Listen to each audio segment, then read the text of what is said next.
Welcome to the Soul Archaeology podcast, a space for connection, resonance, witnessing, and learning. Together we'll harvest medicine from the spiral of life, sharing conversations with other embodied humans who have navigated their own initiations and found alignment with their true soul essence. With weekly astrology, energy updates, embodied conversation, and channeled teachings, this is a space for you to land and find resonance with the spiral of your own soul.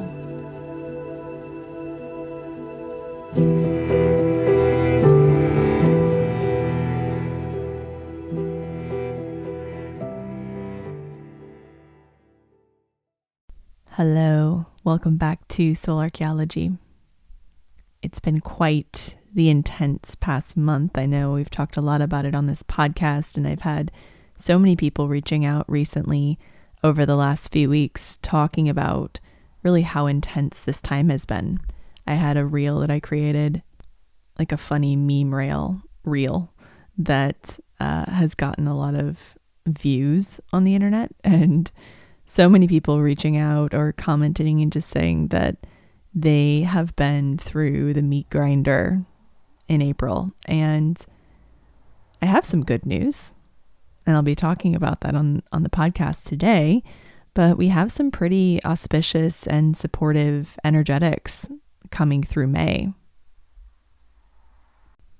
As I record this, I'm just feeling into my root, into my pelvic floor, feeling into my feet, because there's so much powerful earth medicine we can receive right now. Some really incredible grounding and resourcing from her and the support she's here to lend us. Taurus, the sign, is so rooted. Its endpoint or its goal within the zodiac is to really find peace and serenity. Even when things are chaotic and wild, when the waves or the storms are rough, where can you find that center point, that connection point, that point of peace? Earth really is Taurus's primary teacher, and she is what anchors and grounds us. She's what teaches Taurus how to find that calm, peace, serenity, that moment of balance. One of the driving forces for Taurus is security.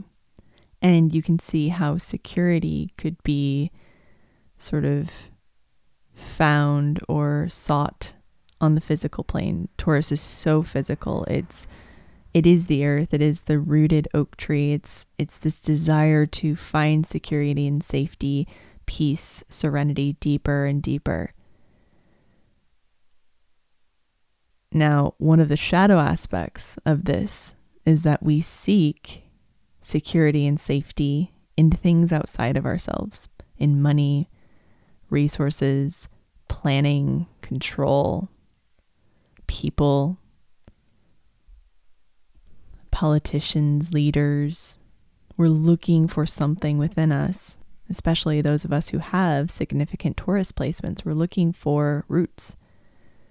And we get in trouble when we look for roots outside of ourselves. And this is the true medicine, I believe, of Taurus, and especially the true medicine of now is seeking and finding the roots deep within ourselves. I think many of us have been pulling out the roots that were rooted in other people, in relationships, in leaders, politicians, celebrities, and anything that we sought or found security outside of ourselves. And we're learning how to re-anchor more deeply through our own pelvic floor, through our own feet, through our own center point. And this is the true greatest work of Taurus. It's finding the things externally that inspire our balance, our harmony, our peace, our safety, but really only seeking that within ourselves. Now, this doesn't mean that we can't seek connection, that we can't seek safety from our partner when we are in intimacy, when we're in connection, But it does mean that we really need strong roots within ourselves in order to weather the storms. In order to weather what's coming, in order to weather the storms that are brewing already. There's so much conflict, so much upheaval, change happening in the world. It can feel very dysregulating, distorted, confusing. And really the only way to weather this time, the only way to stay sane, to stay safe, is to return inward, to find that center point, your strong spine, and anchor your nervous system more deeply into the earth, into the center of your being, and to really lean into the present. That's the medicine of Taurus, is the present. We've been doing so much of this work over the last few years. This is really the first Taurus cycle that we're in outside of eclipse season over the last year at least, even 2 years. And so this is big. This is a big time. It's a time to check in, to say, how do I feel differently now than I did last May and the May before? The medicine of the North Node transiting through Taurus over the last few years has really been about deepening, pulling out of roots from the past and deepening our roots into the present, into our own physical bodies, into our own sense of safety within, into our own connection to source, to the earth. And then we're able to connect with others, to connect with the world through a strong and stable root system.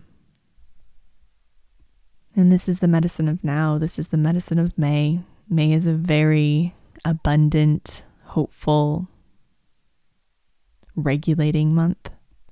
It's a month of receiving, of giving, of deepening into the present, of paying attention, observing, witnessing. We're still integrating eclipse season. We're officially closing it on May 8th, which is wonderful. I think we can all agree that that we're ready, to start really implementing the change that we were brought to through this season, to look at where we can start placing new stones to create a new path, to sit with what we've learned and perhaps what we're still learning, what's still unfolding within us. We're still a little bit in the Mercury shadow, but Mercury will be conjunct Chiron on May 6th. This is a very big week. We have some potent medicine. We have some deep medicine of Taurus, Venus, Jupiter, Uranus, Mercury, Chiron. I personally, as a Libran, am obsessed with Taurus season. Taurus to me feels so good. It feels so anchoring. It is the medicine I crave, being such an air being, because it's also ruled by Venus. So it's ruled by my ruler, Venus, which feels like home to me. And if you have Taurus placements, Libran placements, then this might feel like a deep exhale. This might feel like an exhale for all of us, for those of us that have been in a deep inward process, in a process of uncoiling, of transmuting, alchemizing so much, meeting our shadow, meeting our fears, stepping into our courage more and more. Aries is the initiator. That North Node in Aries will still be pushing us throughout this year, but now we have some reprieve. We have a place to land. We have some perhaps direction, some clarity, some wisdom from Taurus, where we want to place these new anchors, where we want to root more deeply, how we go about doing that. Mars in Aries is helping us. Mars will be in Aries for the month of May. So helpful to give us some direction, some clarity, some purpose. And Venus is in Taurus. So there's also the gift of self-love, of self-attunement, self-care that's needed.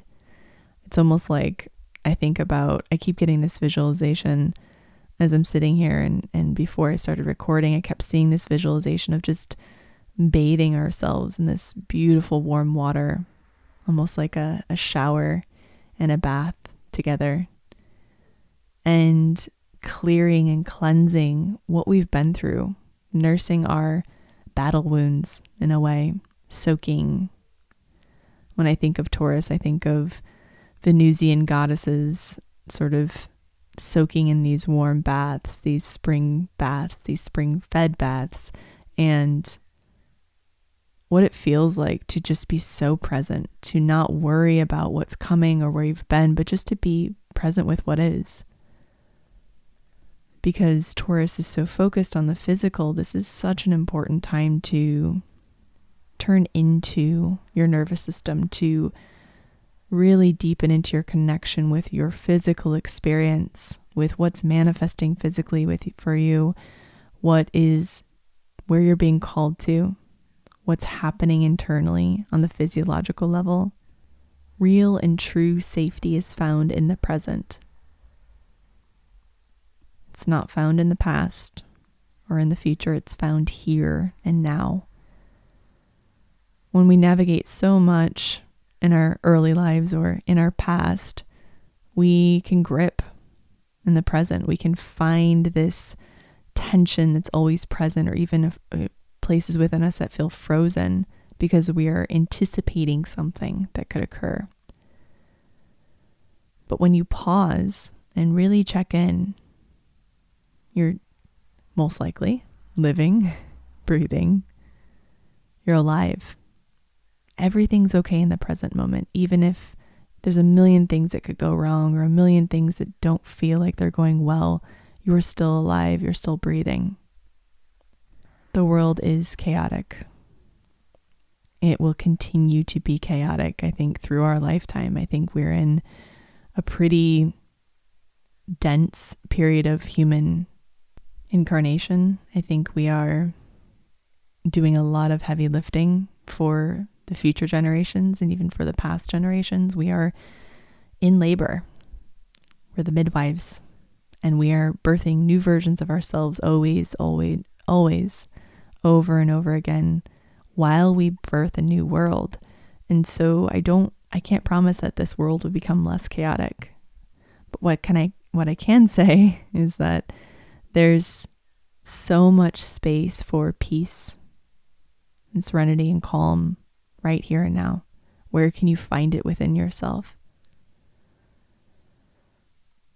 I think of the Jedi when I think of Taurus too. I think of this ability to train the body and the mind to navigate chaos with exquisite focus, regulation, and attunement.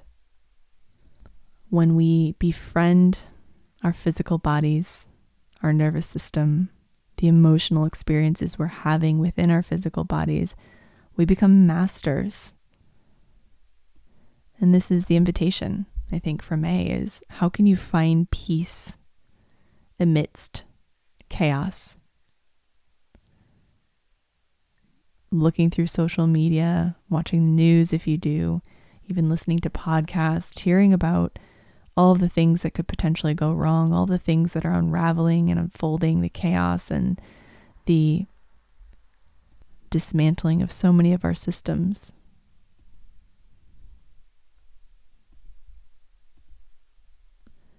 It's scary. It can feel really scary, but there is opportunity always to find your center point. And that's very much the invitation for this month. On May 6th, Mercury is conjunct Chiron, which is a pretty intense activation of our core wounds. It's an opportunity to see more clearly, perhaps, what you're feeling, why you're feeling it, where there's an opportunity to communicate what you're feeling, to communicate, shift and change something within your emotional experience that's creating tension or stagnation within your life. Then we roll straight into a new moon in Taurus on May 7th at 18 degrees Taurus. New moons are, of course, about new beginnings. And this is the first new moon we'll have in Taurus that hasn't been an eclipse in quite a while, almost 2 years. So it's certainly an opportunity. It's an opportunity to start fresh, to have new somatic experiences, to relate to your nervous system, your body, your sense of worth, self-worth differently. Taurus also rules the second house, which is the physical plane, the material realm, money, resources, how we take care of ourselves. So it can really bring up money as well, and money as an energetic, and money as a way to create safety on this physical plane. There's no doubt that money creates safety and security. It doesn't fix anything. It does not guarantee our happiness or our joy or our fulfillment. But what it can do is it can provide security if related to in a healthy way. Money is energy. We place the charge. And we place the charge based upon our experiences, our programming, our traumas, what we've learned about money. If we could clear all of the programming we had about money and simply experience it as a neutral energy, we would have infinite access to it. We would feel abundant in every moment. It's simply our conditioning that creates a complex relationship with money. And I'll talk a little bit about manifesting in a moment, but there's so much about our relationship with money that can be healed through safety, a sense of self-worth, and through our own center point. With this new moon, there is a pretty potent stellium in Taurus occurring. And the stellium is occurring without the moon, but when the moon joins it, it really deepens our opportunities to manifest, to call in, to create alignment with our values, with our physical bodies, with calling in and magnetizing all that we desire, all that we're worthy of.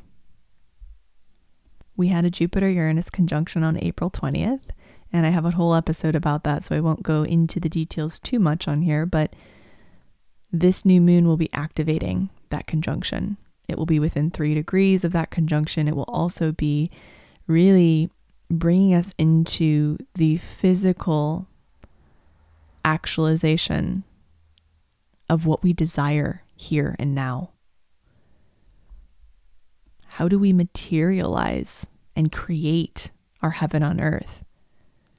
How do we return back to our physical bodies, to the present, to the earth, to our root, in order to seek the heaven on earth we so desire?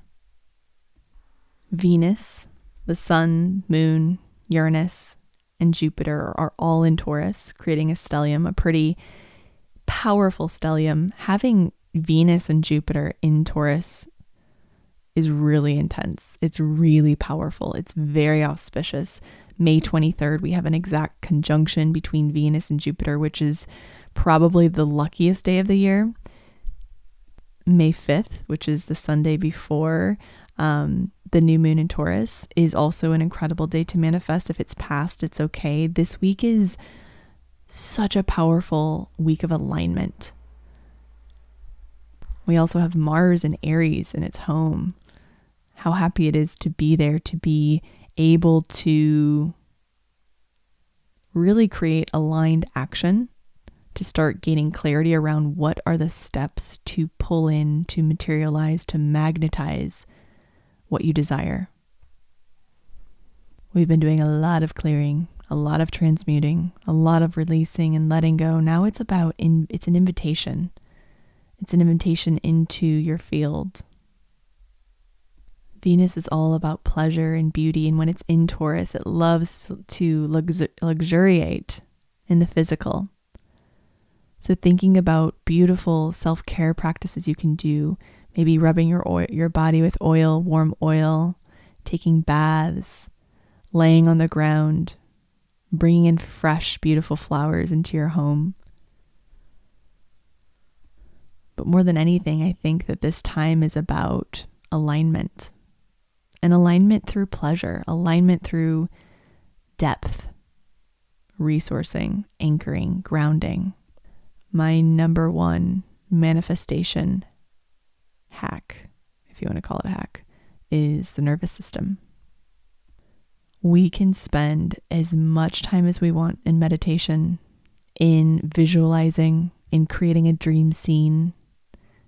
But until we go inward and repair the relationship with our nervous system, repair the relationship with our inner child, repair the relationship with and the disconnection with our subconscious, when we start to excavate those spaces and look at what's there, look at what's creating our physical reality, where we're projecting from, until we do that, none of the visualizations will land. You might get these little sweet drops, these things might come in really quickly, but they probably won't stick.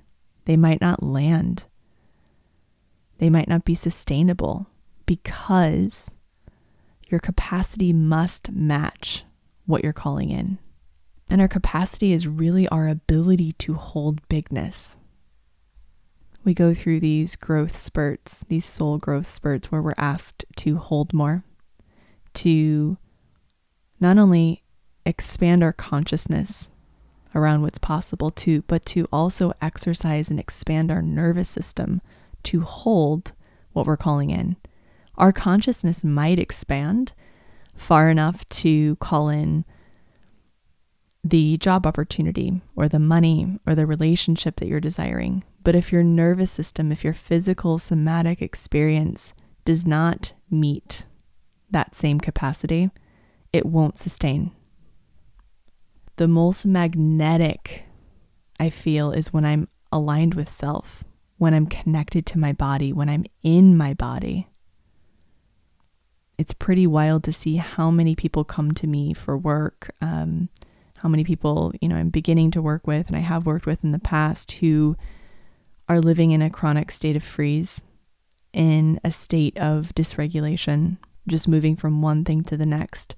And the messaging is always manifest more, manifest more. But if it can't land within your field with softness and love and compassion, space even, it won't stay. Our bodies need to know that it's safe to take more in. It needs to know that we will stay connected to it through the expansion. That's why I believe that it's so important to bring the somatic and the parts work with the manifestation work, which is what I do with clients. When we're expanding through the quantum healing, through the deep visualizations and the belief work around what's possible, we also have to work with our physical bodies to bring it online and teach it that it's possible as well. And when you hit that sweet spot where your body's connected, where your heart's open, where you've released so much through your occipital, through your mind, through your root, when you feel your stable root, that is the most magical feeling in the world. It's a feeling of bliss. It's a feeling of I am. It's the most connected you'll feel to God, to the earth, to yourself, to others. And that's the most magnetic place to manifest from. And Taurus teaches us this. It teaches us that inner peace, that a strong connection to our own center point is where we attract all that we desire. And this does not by any means mean dissociating from what's occurring on the physical plane. It doesn't mean that you can't have compassion for what's happening in the Middle East and even, take action around it or speak about it or advocate for what you believe in. It doesn't mean that you should avoid the darkness in the world, but it means you should have such a deep relationship with your own inner family, your own parts, and your own nervous system to know where your thresholds are. If Aries teaches us anything, if it's been teaching us anything, it's that courage is required to move into and create more capacity. It's through the uncomfortable spaces that we navigate the fear thresholds, when we push out the walls that we've placed ourselves within. When we start titrating that space and start pushing out and experiencing more, we begin to increase our capacity. And it's through a really beautiful dynamic and intimate relationship with our own inner parts, our own psyche, our own physical bodies, where we're able to grow outwards in a way that's very sustainable, that's very rooted. And this is also the medicine of Taurus. It's sustained growth. It's moving outwards in a direction that is sustainable, that is dependable. You think about the root system of an oak tree growing out. It grows as wide as its branches reach. And you think about that. That takes how long? But it's such incredible medicine to think about growing upwards and downwards at the same time, that we need both. We need a deep, intimate connection with our physical bodies in order to call in what we want. In order to expand our consciousness, we have to be connected to our physical bodies. That's what the North Node in Taurus has been teaching us. And we're in continuation of that in Earth School right now. I'm definitely in that medicine. I've had the North Node transiting through my 6th house, so I am focused on the physical, detoxes, alignment work, strength training, things that I really know I need to tend to, as I also tend to my other practices. This is an incredible week to manifest. So while you're writing your lists, while you're sitting with and tuning into what it is you actually desire, while you're creating your dream scene and embodying it, I invite you to tend to your nervous system, to sit with the parts of you that feel afraid of expansion, afraid of receiving what it is that you desire. Really calling in safety, embodied movement, intuitive movement. There are many different practices I utilize with clients to create a sense of regulation and safety before we go into deep work together. And then on the other side, returning to that center point. And really, this is all a practice. It's repetition. That's how we change. That's how we rewire. New neural pathways are created through repetition. And so each time that you push out your walls of comfort and familiarity, it's good to return to your center point, to attune to and reassure the parts of you that are seeking to come along this process. The whole month of May is really lovely. Of course, we have some, dynamic alignments occurring, but there's a lot of opportunity here for new beginnings, to start really writing the new path, laying it out, laying the foundations of the new timeline. And I just encourage you to bring the body along, to eat some really beautiful, nourishing food, to notice how often you're eating, what you're eating, everything you're consuming, whether it be physical, energetic, and to find that sense of inner peace and calm, even when things feel totally chaotic. We manifest through a powerful, resilient nervous system.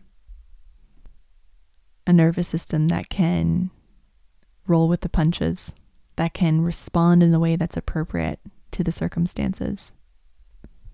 We manifest through a strong connection to self, inner confidence, wisdom, self-worth. Our beautiful, intricate auric field is a reflection of our internal experience. And it's a web. It attracts what's aligned with the frequency. So when our frequency is low, when we're in stress, fear, when we're shut down, when our nervous system is collapsed, we are attracting from that space. When we're aligned in pleasure, joy, when we are regulated enough to rest, digest, and receive, We are magnetic. The card that I pulled today for all of you is from the Untamed Elemental deck, and it's the Spider card, which is so wild because just yesterday we realized right outside of our door there's a black widow weaving a web, and she's huge. She's big. She's right there. She's right at the entrance. But I've had a phobia of spiders for pretty much my entire life. I have really wild night terrors related to spiders, or I did until I started doing some deep release and some ancestral work. But now I've really come to appreciate them. I still have some work to do around it, but I appreciate how magnificent and miraculous they are. Their webs, their intelligence, it's incredible. And this card is all about trust. And it says, Spider weaves her silken life-supporting matrix with precision and purpose. The story is that Spider's web intercepts her prey, but this is a misperception. She is an inspired creatrix. Her web intentionally birthed to attract rather than trap. Her success comes from trusting that the magnetism of her artistry will carry her through. Spider teaches a primal truth about the willingness to trust that the tools you have within will awaken your untapped capabilities. It is not only safe to live from your inspiration, it is advisable. When you weave your world out of passion rather than obligation, your authentic creativity and purpose are unleashed. You become a lightning rod for grace. Take a page from Spider's book and trust your passion and artistry as a portal for your prosperity. When it's balanced, you feel inspired, creative, and innovative. When it's imbalanced, dogmatic, adherence to the expectations of others. To bring into balance, commit to your creative process. And I love this so much because this energy is really about creation, but creating from a space of inspiration rather than stress and obligation. Thank you all so much for being here. Thank you for your messages, for your presence, for your consistent presence here with me on this podcast. I feel all of you every time I drop in to channel this episode. And I'm just so grateful. I can't even tell you. Every day I have to sort of pinch myself that people care enough to tune in and that this is helpful. I mean, it's just such a gift to be here. And thank you as always for your reviews, for your shares on social media. They mean the world. That's truly how I keep this podcast going. And I'm actually opening up to sponsorship for the Soul Archaeology podcast. So if you're a brand, or if you know of a brand that you think would be a good fit, I have some that I of course work with daily, and I really want to only take on brands that I am very passionate about, but I'm always open to suggestions, or if you would like to collaborate, please reach out. I'm also open for June 2024 private mentorship, which is such a powerful portal. A 3-month container we navigate together. It's very intimate. It's one-on-one. We meet and really dive into your layers. So we're looking at it through the lens of quantum and intuitive healing, shamanism, and also parts and somatic work. So it's a very integrated experience. We are taking a look at your patterning and your lived experiences and the changes you're navigating through a holistic and intuitive lens. This is my favorite way to work with people. I'm actually going to be moving out of one-on-one sessions throughout this year and tapering those down and only taking on mentorship clients, because it's really where I feel like the most transformation occurs and where the most impact can occur. So if you are interested in that, I am taking clarity calls now for June mentorship. If you don't find a time on my website, send me an email or DM me and we can find a time together. I'm actually totally booked for May. So if you're not finding a time, it's okay. Just reach out, please. If you're wanting to do a session, I'm booking for early June. So once again, you can be added to my wait list if you'd like. Just reach out and let me know for last minute openings. If I have reschedules or cancellations, I will be going to my wait list first. So it's first come, first serve. Thank you all once again for your presence and your support. I hope you have the most magical, abundant, and joyous week ahead.